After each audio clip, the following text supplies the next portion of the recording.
So can I make the third suggestion? Jesus is using this story.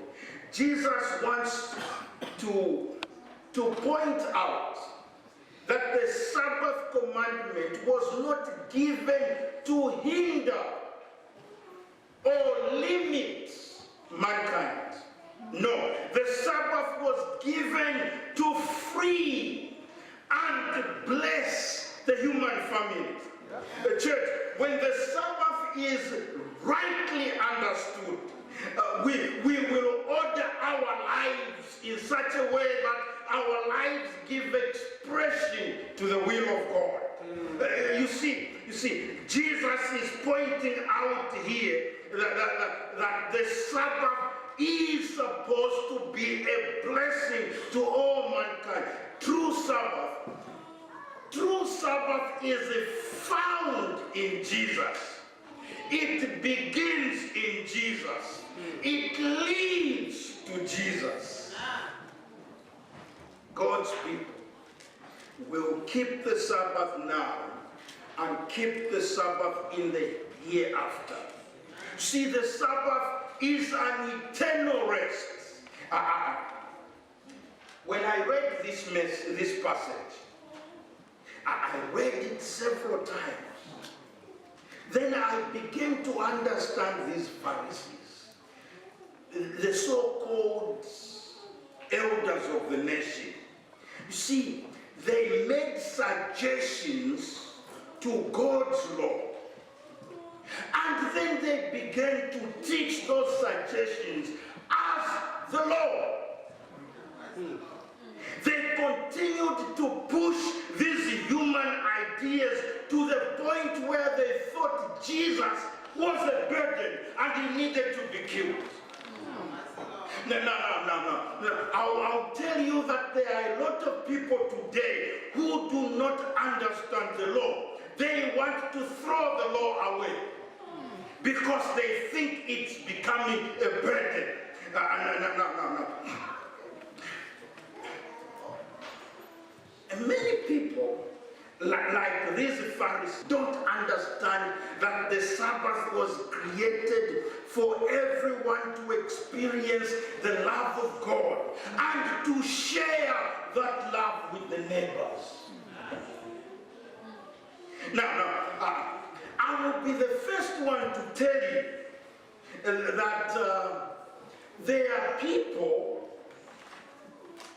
who don't respect the seventh-day Sabbath.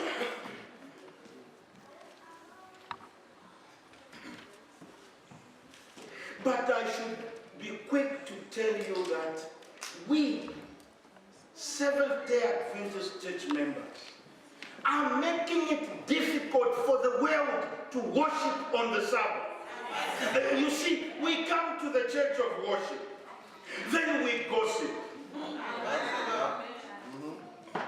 then we censure,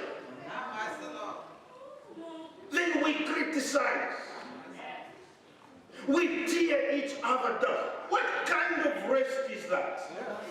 You see, people find that repulsive. We work with these people, we go to school with these people, we live in the same community with them, and then they discover that those of us who claim to have the truth are living double life. We invite them to church. Then they see us, we.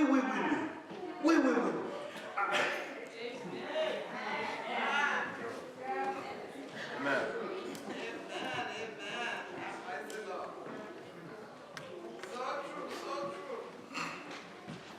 Our behavior and our conduct make it difficult for people to see that the Sabbath is a joyful day.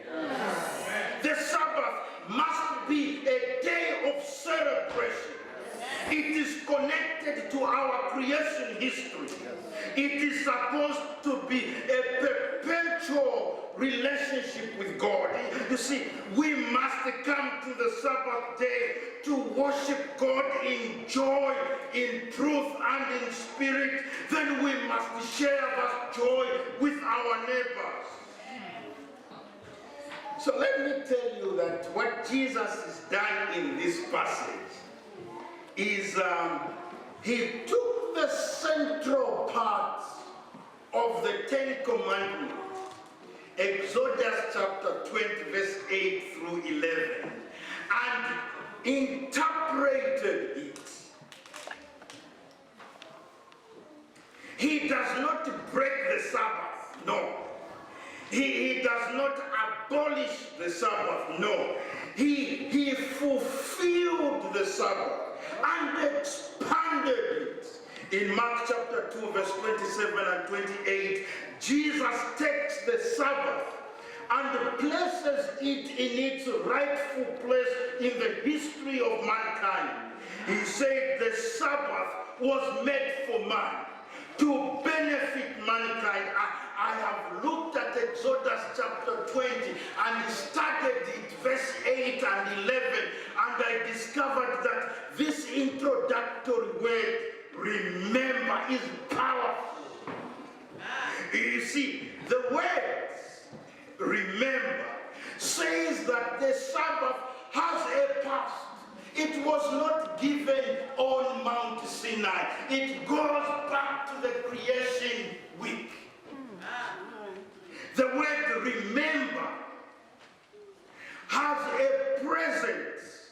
You see, it requires a definite action in the present. The word remember has a future. It requires you to be faithfully obedient to God into the future. The Sabbath is the same yesterday, today, and tomorrow. It began at the beginning of time. It will go into the eternity future. I looked at the Sabbath commandment again and studied it. I can mention that there is one more punchline in the commandment. You see, the punchline is we should work 6 days. Church, you're not supposed to be lazy. You see, your company will respect you if you are putting in a full day's labor. You see, the commandment says that God expects us to work. So you can only keep the Sabbath after you have kept the first part of the commandment that says work. Amen. Then you can claim to have the right to rest. No. Now, I studied the fourth commandment. I looked at it and I can tell you that the Sabbath law is liberating. The broader application of this fourth commandment gives freedom to the entire family, to the father and mother, to the children, boys or girls, to the servants, female or male, even to the strangers in your house. Only God thinks like that. You see, he is saying this commandment will give the entire household freedom and liberty and joy to worship God in truth and in spirit. The Sabbath gives liberty and freedom to worship God. You see, I looked at the commandment again and I'm saying to myself, God, give me something here so that this Sabbath may be meaningful. You see, the Sabbath was made for man.